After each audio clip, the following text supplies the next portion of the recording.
ఈ మనస్సుని జయించేవాడే జ్ఞాని, గ్రేట్. ప్రతి వ్యక్తిని ప్రేమించేదే ప్రేమ. ఆధ్యాత్మిక జీవితమునికి స్వాగతం.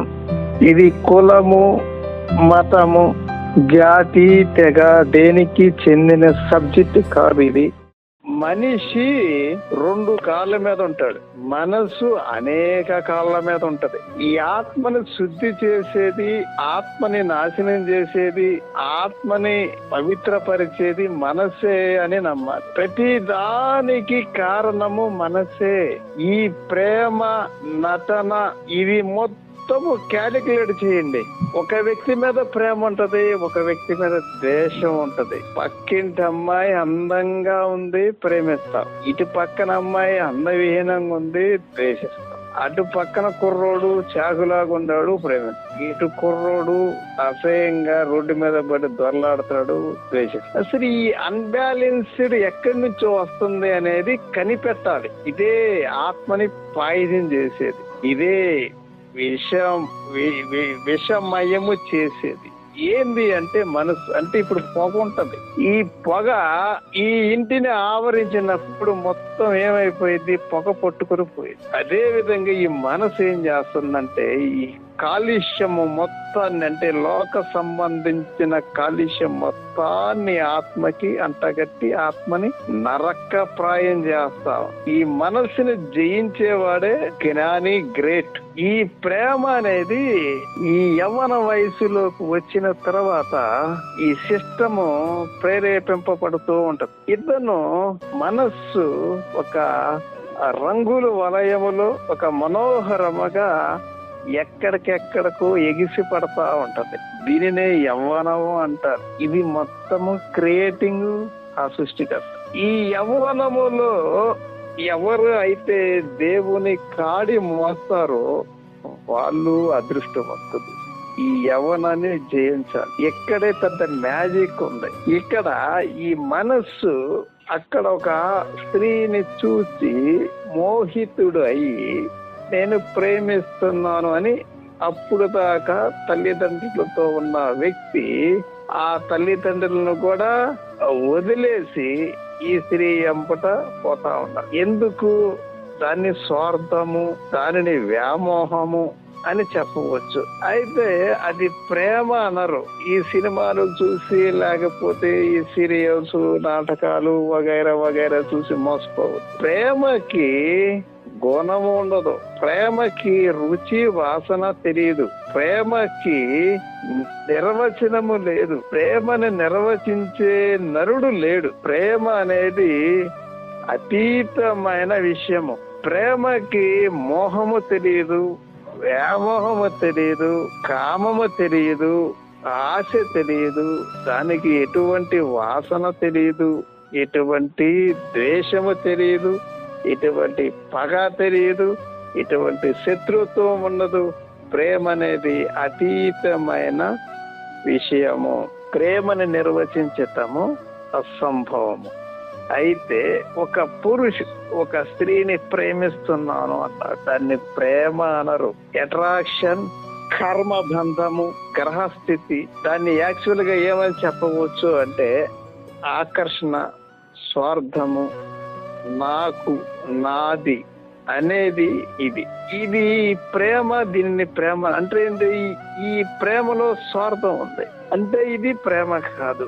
మరి తల్లిదండ్రులు బిడ్డలను ప్రేమిస్తారు, అది ప్రేమ? అది ప్రేమ కాదు. మరి బిడ్డలు తల్లిదండ్రులు ప్రేమిస్తారు, అది ప్రేమ? అది ప్రేమ కాదు. ప్రేమ అనే దానికి వాసన తెలియదు. అంటే ఏమి? ప్రతి వ్యక్తిని ప్రేమించేదే ప్రేమ. ప్రేమ అనేది దానికి నిర్వచనం ఉండదు, దానికి ఏమీ తెలియదు. ప్రేమ అంటే ఆ ప్రేమ అనే దానిలోనే విజయం ఉంటుంది. దేహము ఏ స్థితిలో ఉన్నా, అది అందంగా ఉందా, లేకపోతే అది కారులో వచ్చిందా, లేకపోతే రోడ్డు మీద పక్కన పడుందా, తను ఏ స్థితిలో ఉన్నా వాళ్ళని ప్రేమించగలగటమే ప్రేమ. అంటే ఆ దేహములో ఉన్న ఆత్మని ప్రేమించగలగటమే. అంతేగాని ఇదంతా ట్రాష్, ఇదంతా మోసం. ఇదేదో చెప్పి ఇదిగో అక్కాయ్ నేను ఆ అబ్బాయిని ప్రేమిస్తున్నానమ్మా, అమ్మా చెల్లి నేను అమ్మాయిని ఇది అంత ట్రాష్. ప్రేమ కాదు అది, అది అట్రాక్షన్, మోహము. ఈ నేత్రములను మోహము కమ్మి అది నువ్వు ప్రేమని భ్రమపడుతున్నావు. దాన్ని ప్రేమ అంటారు. తల్లిదండ్రులు ఉంటారు, బిడ్డల ప్రేమ, అది ప్రేమ కాదు, సెల్ఫిష్నెస్, స్వార్థం. తన బిడ్డలు దాన్ని ప్రేమ అంటారు. ఇప్పుడు బిడ్డలు తల్లిదండ్రులని కన్నారు కాబట్టి అది ప్రేమ అనే దానికి నిర్వచనం లేదు. ప్రేమ అనే దానికి ఏ వాసన రుచి తెలియదు. దయచేసి బ్లేమ్ చేసుకోవద్దు, జీవితం గుడ్డిదారిలో పోవద్దు. నేను ఆ అమ్మాయిని ప్రేమిస్తున్నాను, తండ్రి దేవుడా నాకు సహాయం చేయండి. ఆ అమ్మాయిని నువ్వు ఆ అమ్మాయిని ఎందుకు ప్రేమిస్తున్నావు? నీ సెల్ఫిష్నెస్, స్వార్థం కోసం ప్రేమిస్తావు. ఆకర్షణ, నీ యవ్వనంలో ఉన్నావు, మరి యవ్వనంలోకి రాకమునుకు ప్రేమించావా? ఏమో ప్రేమించుండొచ్చు. ఏదైనా అది ప్రేమ, దాన్ని ప్రేమ, దాన్ని మోహము అంట. కామ, క్రోధ, లోభ, మోహ. మోహము అనేది ఇది ఎక్కడ సత్యం. మోహ, మద, మాశ్చర్యము, ఈ కామము, ఈ కోరిక, ఈ సమస్తము ఈ కోరికలే. అంటే ఆ అమ్మాయి నాకు కావాలనే కోరిక నుంచి వచ్చింది మోహము అనేది. ఈ మోహములో చిక్కుకున్న ఈ జీవుడు మోహితుడై ఆ దేహాభిమానమునికి ఓటేసి నేను ప్రేమిస్తున్నా కాదు ప్రేమ. దయచేసి ప్రేమ అనే మాటకి కలుషితం తీసుకురావు. ఇవన్నీ ట్రాష్. ఇదంతా ఏంటంటే జంతువులు సెక్స్ చేస్తాయి, జంతువులు సెక్స్ చేస్తాయి, మనుషులు చేస్తారు. జంతువులు ఎంజాయ్ చేస్తాయి, మనుషులు చేస్తారు. జంతువులు ఆటాడతాయి, మనుషులు కూడా ఆటాడి కలేవరలో తింటున్నారో లేదా ఎన్ని చేస్తాయి. అయితే జంతువులు మనిషికి తేడా ఏంది? మనుషులకి జ్ఞానం ఉందని చెప్పి నమ్మాలి, మనిషికి ఆలోచన శక్తి ఉందని చెప్పి నమ్మి ఒక స్త్రీ ఒక పురుషుడికి పరిమితం కాదు. అంతేగాని విచ్చలవిడమైన శృంగారం చేస్తూ ఎంజాయ్మెంట్ అనే కాలాన్ని వృధా చేసుకుంటూ ఉన్నట్టయితే ఈ జీవుడు నరకాన పడినట్టే. ఈ జీవుణ్ణి ఏం చేయాలా? పవిత్రపరచాలి అంటే ఏం చేయాలి? దేవుడు మాటని ఫాలో అవ్వాలి. అందుకనే ఒక గురువుని ఫాలో అవ్వాలి. ఇవన్నీ విసర్జించాలి, ఇవన్నీ త్యజించాలి. నువ్వు అదిగో అది ఆ అమ్మాయి నా ఎంట పడుతుంది, నేను ప్రేమిస్తున్నానని చెప్పి ఉన్న పిల్లాన్ని వదిలేసి, ఉన్న భార్యను వదిలేసి, అది కరెక్ట్ గా. దాన్ని ప్రేమ అనరు, దాన్ని పైశాచిక లక్షణము, పిశాచిక లక్షణము, దెయ్యం పట్టిందని చెప్పి. అందుకనే మనిషి ఏం చేయాలి? సిస్టమేటిక్ గా ఒక స్త్రీ ఒక పురుషుడే, ఇంకా వేరే అసలు ఒక స్త్రీకి పురుషుడే, అసలు అదే ఎక్కువ. ఎందుకు అంటే టైము కాలం మించిపోతుంది, సృష్టి మొత్తం నడుస్తుంది. ఈ జీవుడు విడుదలవ్వాలి అంటే ఈ జీవుడిని క్షోభ పెట్టేవి ఈ కామ, క్రోధ, లోభ, మోహమల మార్చారు. దీనంతటికి కారణం ఎవరంటే మనస్సు అనే పిశాచం ఉంది చూసారు. మనస్సు, ఈ మనస్సును నిర్మూలన చేయాలి, ఈ మనస్సును ఆత్మ వైపు తిప్పాలి. ఇవన్నీ ట్రాష్. ఇది ప్రేమ కాదు, ఇది సెల్ఫిష్నెస్, మోహము, ప్రేమ అజ్ఞాన సంబంధం.